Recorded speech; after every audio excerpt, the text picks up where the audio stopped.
हिमाचल प्रदेश के अंदर सब्जी और फल अधिक मात्रा में पैदा होते हैं, तो हमारी किसान सभा की मांग है कि हिमाचल प्रदेश केरल की तरह जैसे उन्होंने 16 सब्जी और फलों के लिए एक बेस प्राइस फिक्स किया है और वो एक न्यूनतम समर्थन मूल्य की तरह काम करता है, तो उस तरीके से जो सब्जी है, फल है, विशेष रूप से इसमें जो सेब है, टमाटर है,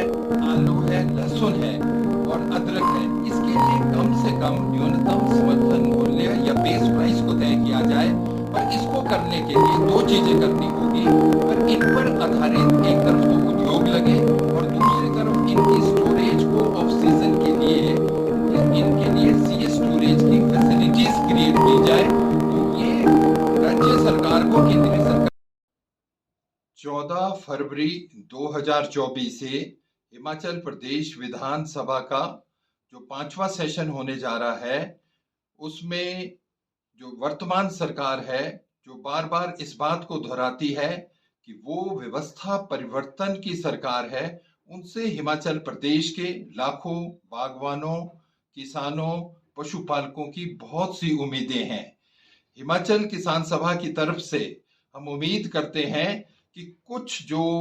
बहुत महत्वपूर्ण मुद्दे हैं वो उसका प्रतिबिंबन इस बार 2024 और 25 के बजट में होगा। जो सबसे महत्वपूर्ण मुद्दा है जिस पे इस समय पूरे देश के किसान आंदोलित है, वो है न्यूनतम समर्थन मूल्य का।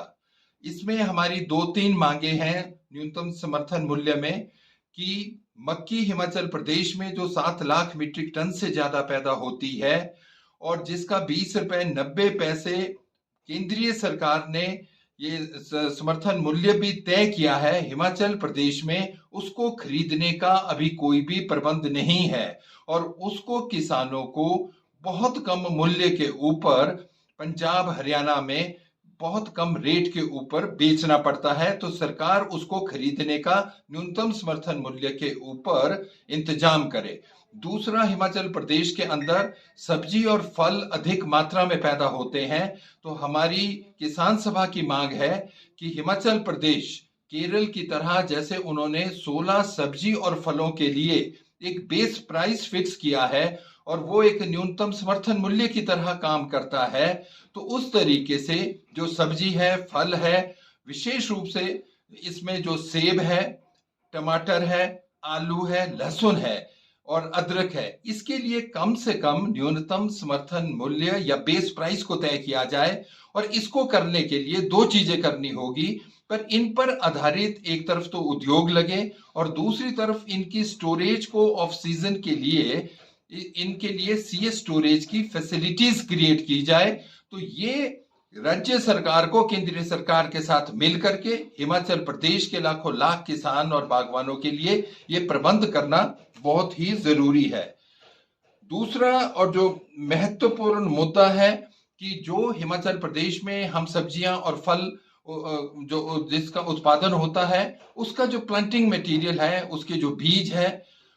उसको खरीदने के लिए और खास तौर पर वो सर्टिफाइड हो, गुड क्वालिटी हो और बीज में, खाद में, दवाइयों के ऊपर और जो उपकरण इस्तेमाल होते हैं उसमें जो सब्सिडी है वो सरकार दे और इसको बेचने का जो इंतजाम है वो सरकारी उपक्रम के माध्यम से हो, वो केवल प्राइवेट सेक्टर के हाथ में ना हो। और इसकी जो गाइडेंस है, विशेष रूप से जो दवाइयां इस्तेमाल होती है, वो जो हॉर्टिकल्चर और जो कृषि विश्वविद्यालय है उनकी गाइडलाइंस के अनुसार होना चाहिए। ये हमारा दूसरा मुख्य मुद्दा है। तीसरा मुख्य मुद्दा, हिमाचल प्रदेश में जो आज यहाँ पर किसान है वो जंगली जानवरों से और आवारा निकारा पशु से बहुत पीड़ित है। इस समस्या के हल के लिए सरकार एक बजट का उचित प्रबंध करे, क्योंकि इसमें फेंसिंग से लेकर सोलर फेंसिंग या जो उसमें इंप्रूव्ड वर्जन आया सोलर फेंसिंग का, उसका प्रोविजन भी जरूर होना चाहिए या कुछ और किस्म से जो जालियां वगैरह लगती है, एक तरफ से उसका प्रोविजन हो और दूसरी तरफ से जो आवारा निकारा पशु है उसके लिए एक ऑल स्टेक होल्डर एक मीटिंग्स करके स्टेट लेवल के ऊपर जो 35,000 के करीब हिमाचल प्रदेश के अंदर ये आवारा निकारा पशु है, उनका इंतजाम करने के लिए गौ सदनों के अलावा भी कुछ और करना पड़ेगा, ये भी उम्मीद करते हैं। चौथा और महत्वपूर्ण पॉइंट है कि हिमाचल प्रदेश में टूरिज्म को मद्देनजर रखते हुए जो इंफ्रास्ट्रक्चर डेवलपमेंट है, जो नेशनल हाईवे बन रहे हैं, हिमाचल की इकोनॉमी को आगे बढ़ाने के लिए जो हाइड्रो इलेक्ट्रिक प्रोजेक्ट्स हैं, एयरपोर्ट्स हैं टूरिज्म के लिए, इन सब चीजों के लिए जो भूमि का अधिग्रहण केंद्रीय सरकार और राज्य सरकार के द्वारा किया जा रहा है, किसान सभा का ये मानना है कि इसमें जो ये 2013 में ये रिवाइज एक्ट हुआ था, land acquisition act, fair compensation and land acquisition resettlement rehabilitation act 2013, उसके तहत जमीनों को सरकार अधिग्रहित करे और जो किसान जो लूजर है, जो जमीन जिन्हें बेचने पड़ती है जरूरी, उनको कम से कम फैक्टर 2 के आधारित पर 4 गुना मार्केट रेट के मिले। और जो सर्कल रेट के आधार पर सरकार 2019 के रेट्स दे रही है, उसको अब रिवाइज करने की एक जरूरत है। और इसके साथ जो एक सिविक एबिनिटीज क्रिएट करनी है, जो 24 किस्म की होनी चाहिए एज पर द एक्ट, उसकी जो प्रबंधन है वो भी होना चाहिए। और हिमाचल सरकार ने जो 1 अप्रैल 2015 में एक नोटिफिकेशन तय की थी, जिसमें केवल फैक्टर 1 लगेगा, उसे रिवाइज करने की एक आवश्यकता है। और वैसे मुद्दे बहुत है, पर अंतिम जो महत्वपूर्ण मुद्दा है, राज्य सरकार ने इस बार सत्ता में आने से पहले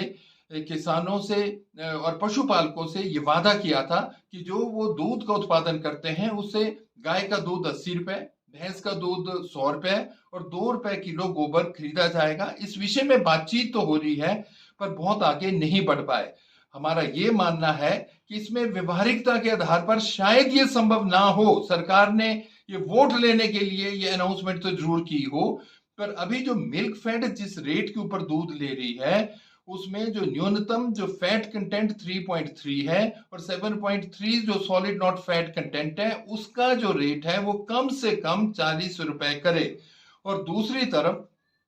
पशुपालकों के लिए कैटल फीड और फॉडर को एक सब्सिडाइज रेट पे और गुड क्वालिटी का सरकारी डिपोज के माध्यम से उसका प्रबंध करें। अगर इन चीजों का प्रतिबिंबन बजट में आएगा, तो हिमाचल प्रदेश के जो लाखों लाख किसान, बागवान और पशुपालक है, वो उम्मीद करेंगे कि इस व्यवस्था परिवर्तन की सरकार ने उनके हितों की भी कोई रक्षा की। धन्यवाद।